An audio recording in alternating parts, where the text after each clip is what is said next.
Thank you for listening to another edition of Interview with DJ Nocturna. This interview will air on Saturday, September 25th, 2021. And if you're listening on my podcast or on the Queen of Wands on Mod Snap Radio, thank you for listening. And if you're listening on my YouTube channel, DJ Nocturna, please like and subscribe and please make a comment because my guests are two very talented individuals.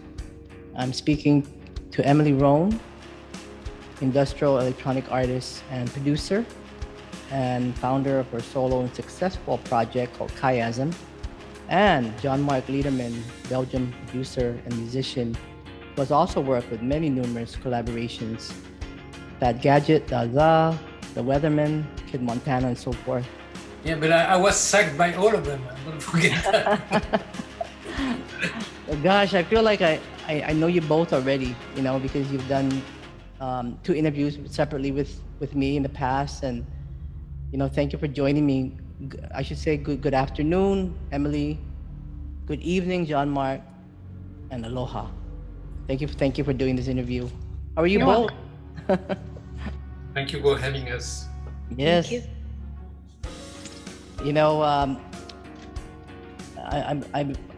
I'm really honored to have you both because you guys have worked together in the past, on Comp International and one of the I think Emileigh's music, and Jean-Marc has remixed the song, right?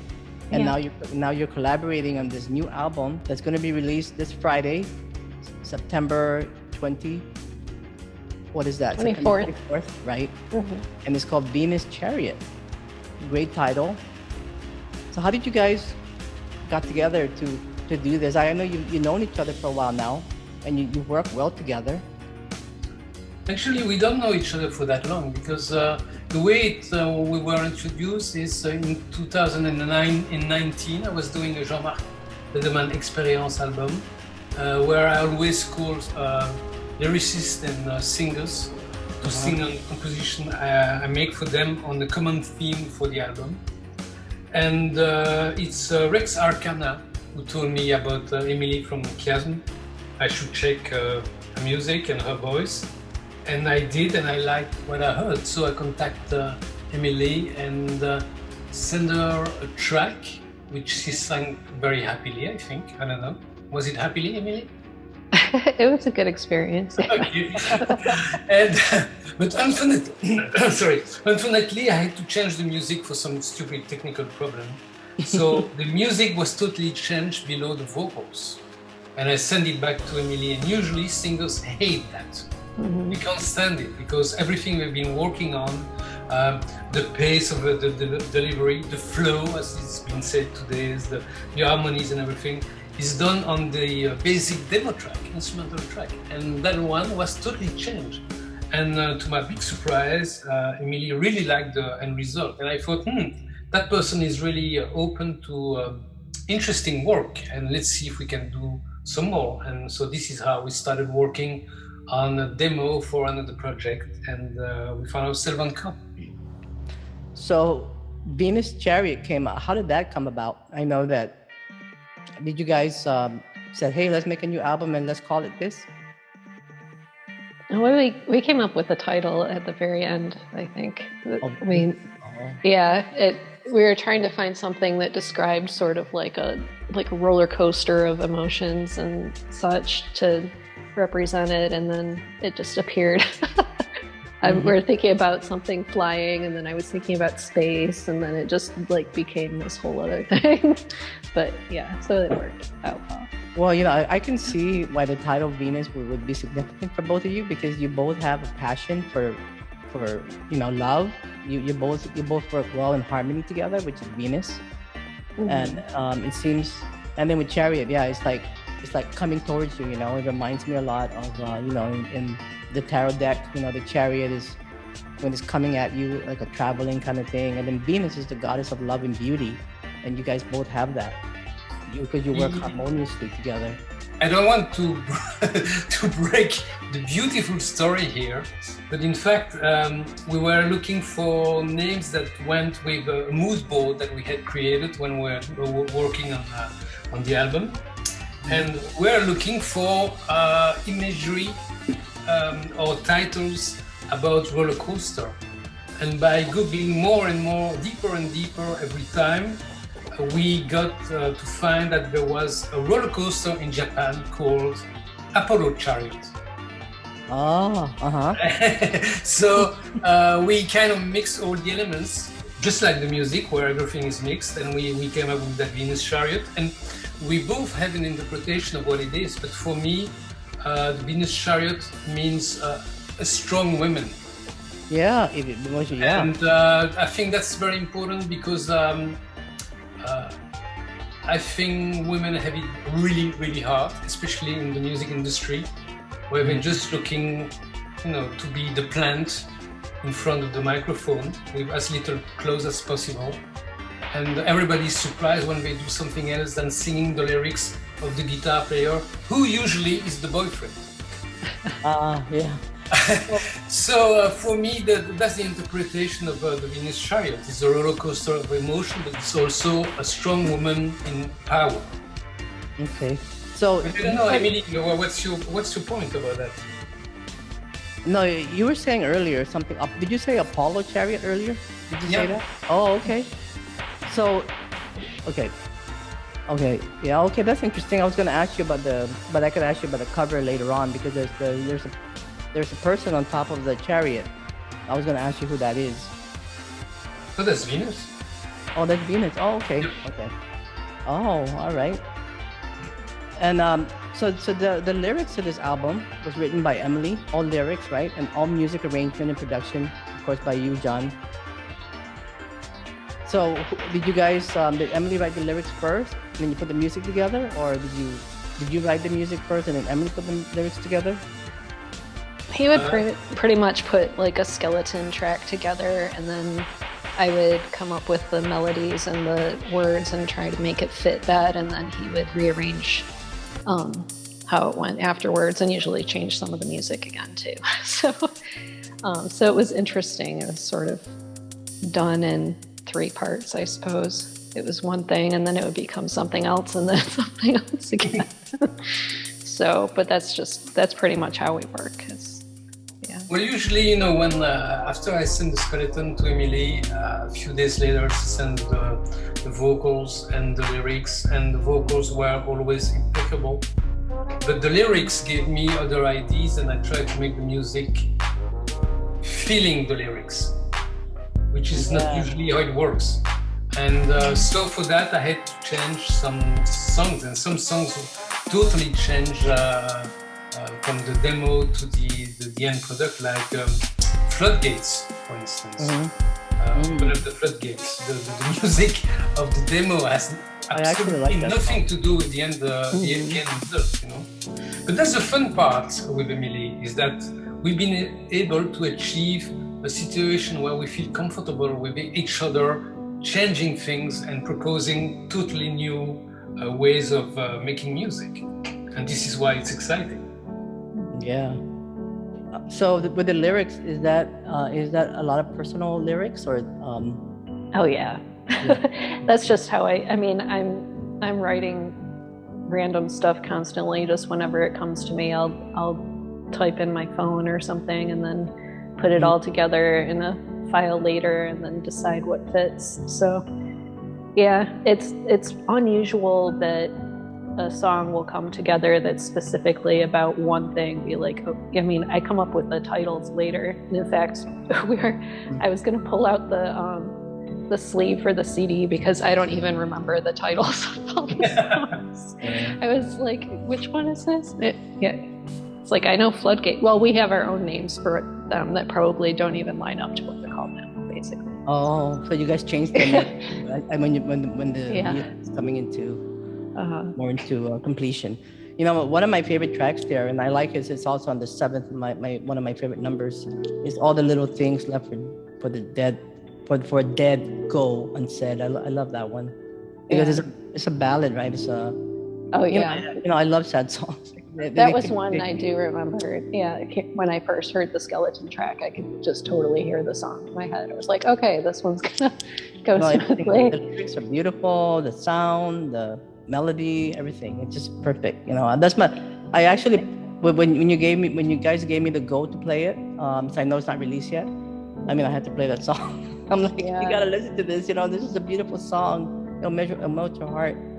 I mean, there's so many different ones. You know, I also love the first one, The Words Already Heard. I mean, when this interview will be aired, is it you guys would have released this already, but the Creature Puppets is also good. I love that, and Come Over Here. I mean, there's so many good ones, you know. And I like number 8 is a little jazzy. Yeah, number 8. That's is that Spinning Down? Yeah. Okay. But if it's jazzy, I don't want to know the club you're going to, man. but the thing is, if we go back to the river, all the little things, that's the complete opposite of Floodgates, in the sense that the music you hear is exactly the demo. When Emileigh sang the vocals, there was nothing to do. And with Ron Lederman, there's one thing, we want the performance to be more important than the technicity, the technology, or the impeccable compressor DSR setting. we don't want to know about that. We want performance and people to be stunned by that, and us ourselves. So for the river, it's exactly the same. The voice was put on it, and it was done in 30 minutes. That's all, because there's nothing to change. Sometimes there's nothing you can change. So the river is that the name before you put everything together? Is that why it's called AKA the river? I think so. Oh, okay. I think so too. Oh, okay. No, I love that one. And on the number 8 song, the Spinning Down, there's a horn. Is that you, John? Yeah, of course. Oh, okay. Of course. Oh, okay. You play the horn too, right? Oh, sure, yeah. Oh, okay, yeah. No, it's not. No, it's something I choose to use there, but I'm not playing. I'm not playing the horn. I'm not playing any instruments. I'm just pressing note on the keyboard, and it does something. And if it sounds good, whatever it is, I place it. Yeah, and then I'll Come Over Here. I know there's a voice in the beginning. Who's that? Is that you? No, that's Emileigh. No, there's a person before. Yeah, that's Emileigh. Oh, it is. Oh, it's pitch edited, I think. Yeah. Oh, okay. See, I'm listening. Okay. I mean, we're one step away from using Justin Bieber auto-tune setup. So. Yeah. No, it's a great. I like everything about the album. I like just like I said, just the whole concept. And I noticed there's a number 15 track, but it's not in the album. It's not in the name. It's not on the artwork. Yeah, we just missed that one. It's a mystery. Oh, okay. Yeah, but it's there. It's called a mystery track. Let's call it a mystery track. Is there a name for that 15? Number 15? Oh, okay. There is. Yeah, it's right here. When you're in love with music. Okay. I see. Okay. Oh, okay. Wow. Interesting. Do you guys find that you know how now we have technology, right? It's not like we people can work remotely and long distance. Do you guys find it easier to work together?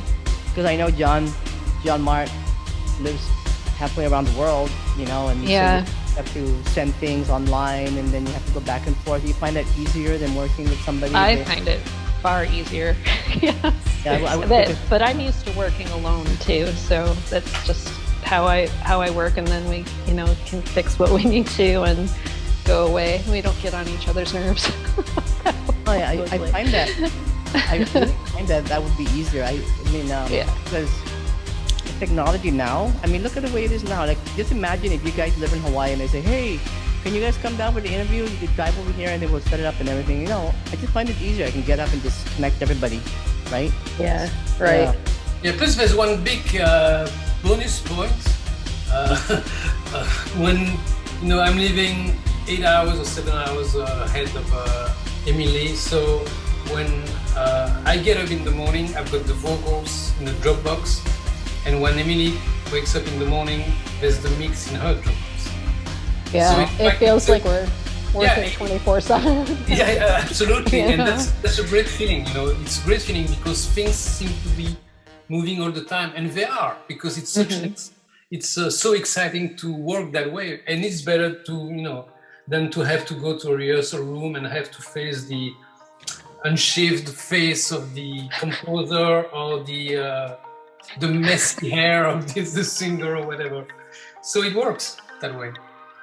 Yeah. Yeah, and then of course this album is on COP International, COPINT.com for those who are interested in checking it out. And big shout out to Christian and John Fryer. Yay! Yeah, I mean those guys are just great. I mean I love this record label. You guys are so wonderful, and everybody in the label. I've done some interviews with some of the people in the label, and it's really good people to work with. It's a family label. It's really it really is a house where you can discuss things directly with the person interested in the matter you want to talk about, and the feedback is really fast, and I found it really agreeable and very pleasant to work with. Yeah, and Christian is based in San Francisco, well in Oakland, but and that's like, I feel that's my second home. San Francisco is my second home. Oakland, the whole area, so I always feel like comfortable. And Christian's a nice guy. I really like him. And going back to the album cover, I know it's designed by Greg Rolfes. Yeah, absolutely. So how did you guys collaborated with him for the concept? Well, we had done a mood board with colors, numbers, words, pictures, and one of the pictures was a Venus Chariot, a very old Venus Chariot, and this is what Greg picked up, and then he went to find a picture from the Venus Chariot, which is in St. Petersburg, Russia. And he worked on that and mixed it with the color that we wanted for the EP and the color we wanted for the album, which is red for the EP and blue for the album. I see that. The color blue was chosen because Venus Chariot is also the name of a beautiful blue flower, which is poisonous. Yeah. So one more time, there's the same idea that you can mix things more and more and more, and you're going to come up with something hopefully new and interesting at the end of it. Yeah.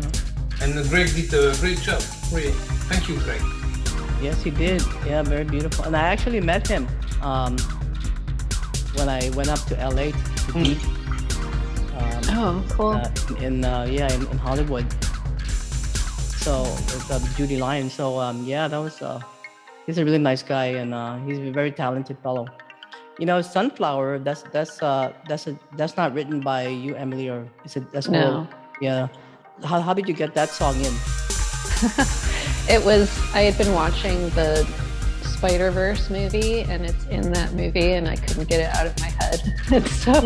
And I was working on other stuff, and I was like, okay, I have to sing this before I move on to anything else. I just have to. So I did, and then I just sent the vocals to Jean-Marc. He's like, what are you doing? It's like this, we're doing this song. And then he just put it together very quickly too. So that was cool. That was kind of a fun, surprise and little offshoot. Yeah, because it's a little. I noticed that too, but it works, right? I mean, sunflowers are happy flowers, and they're good luck and all kinds of things. I mean, yeah. And it's also, I think the song is really well chosen because of the impact that it can have on the song after, because some of the lyrics are very dark, some are more hopeful, but Sunflower is very open and very direct, offering, and warm. So I think that the idea the Emileigh had about doing that was great, and it worked again in a couple of hours. Yeah. You know, when something is good, you don't spend days doing it. You just do it. Yeah. Too many questions, too many options. That's not good. Yeah. Well, so this album will be. Are you guys releasing another single before it goes out, or that's it, or just the whole thing will go out on Friday? Well, the whole thing comes out on Friday, but I think we were talking about doing another single afterwards with one of the tracks. Oh, so, like mixes? Like, yeah, with remixes and such. So. Oh, okay. We'll see. Yeah, because I know this is a long-awaited. I remember Jean-Marc was telling me about this a while ago. You just call me Jean-Paul? No, yeah. No. I heard it. I'm really. I corrected myself. You know what? I know. Melinda, I really like the show, but you can't call me Jean-Paul.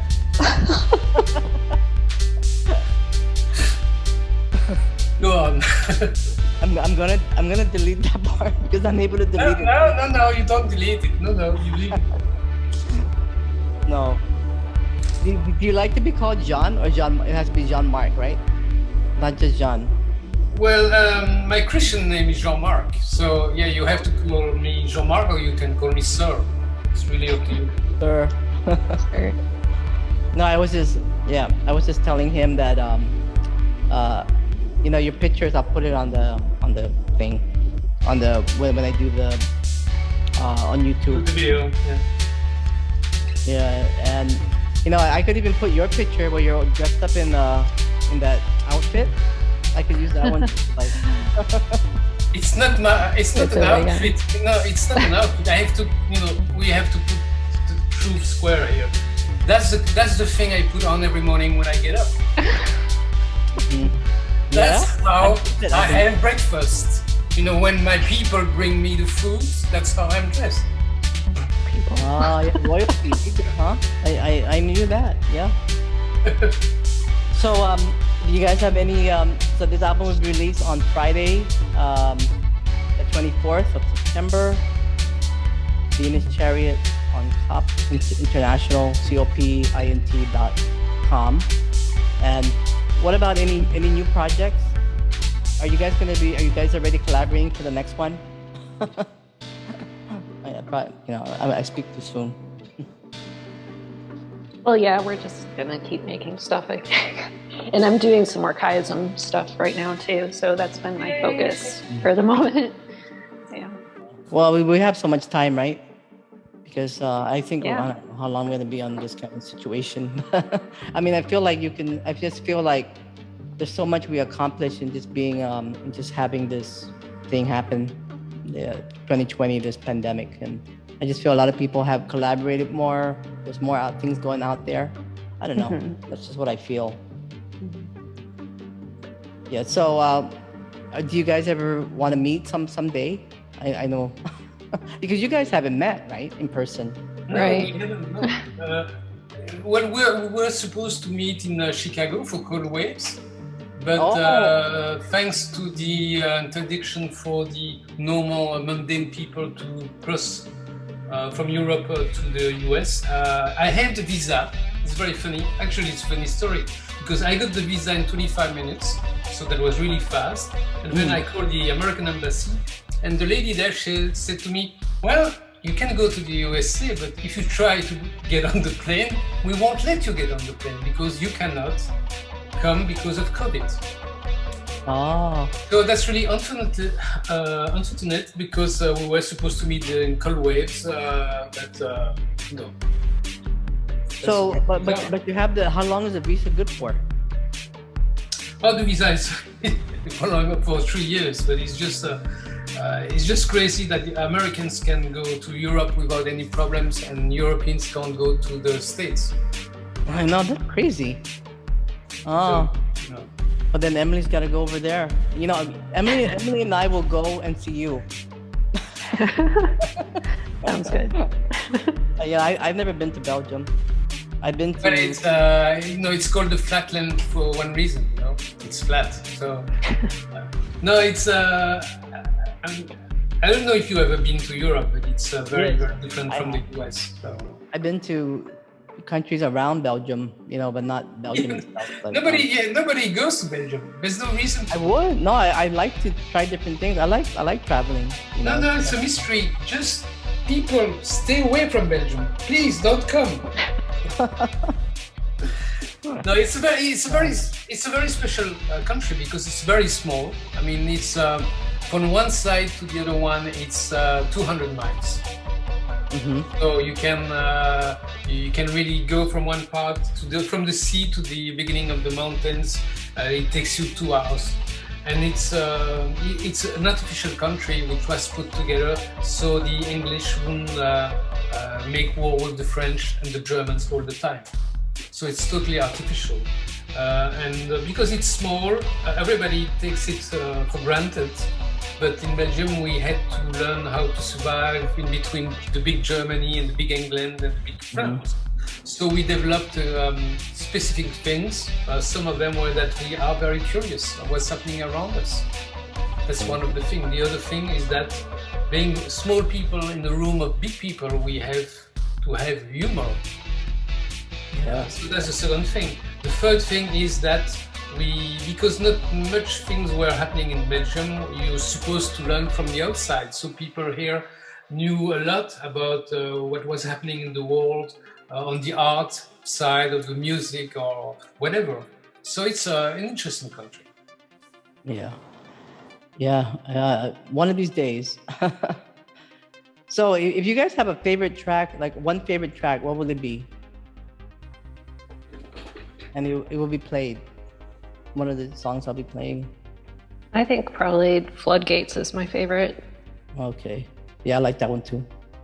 I prefer Anarchy in the UK personally. But we're talking about Venus Chariot. Mm-hmm. So what is your favorite? I don't know. I think they're so different, so it's really difficult to take one. I think all the little things left unsaid is a very beautiful track indeed. But I think my favorite is Open Up the Floodgates. Oh, the same song. Okay. No, we both. Interesting. Okay. Well, then I guess I would play my favorite. And then just one favorite. No, I'm gonna play more tracks than that, but I just wanted to see which one you guys prefer, so I can play it for you both. Well, it's a 1 hour long album with 15 tracks, and I think that sometime you'll be angry and you listen to the album, you're going to pick up song 3, and sometime you mellow and you're into it and you're going to pick up Sunflower. Another time you just you were supposed to go on the date and it didn't happen, and you're going to listen to track 11 or whatever. So I think it's a changing album. It changes depending on your mood. Yeah, that's true. Yeah, that's true, right? I mean, sometimes we get obsessive over one song that you play it all the time. I've done that. They're in like replay. Yeah. Well, congratulations on this album. I like it, and big shout out again to Cop International and you guys. Thank you. Anything else you guys? So Emileigh, your website is emileigh.com, and that's EMILEIGHROHN.com, and then Jean-Marc is jmlederman.com, and then this is also on Bandcamp. Or what's a good way for people to purchase the album? Usually it goes through Bandcamp, for ordering physical or digital. Okay. So that's is that the Comp International Bandcamp.bandcamp.com? Yeah, it can go from there, or from the Ron Lederman page on Bandcamp. Okay. All right. Okay. Anything else you want to share? New projects and stuff like that? When I know that Emileigh is working on a new CHIASM album, I think that's very exciting, and people should be looking forward to that, because doing Venus Chariot was quite an experience, and I learned a lot, and I think, and I hope that Emileigh learned also a lot about, how to sometimes take decisions on the spot and not overthink them 20 times. Because when it sounds good, it sounds good. There's no other question than that. So I think that's exciting for the future and Emilie's fans. And I personally work on other things, but I'm looking forward for the next Ron Lederman album, which I have no idea what it's going to be called and no idea where it's going to go or how it's going to sound like. And I prefer it that way. Oh, yeah. Oh, we'll just be surprised then. So Emileigh, your CHIASM, you want to tell us about it, what you're working on, or is it still like in the works? It's still totally in the works, but I've got about 6 tracks I'm playing with right now, so we're getting there. Is it going to be similar to your usual, or is it going to be different? It'll be more like the earlier chiasm stuff. I think probably more like Disorder, but okay, I like that. But with more experience. So we'll see how it goes. Yeah.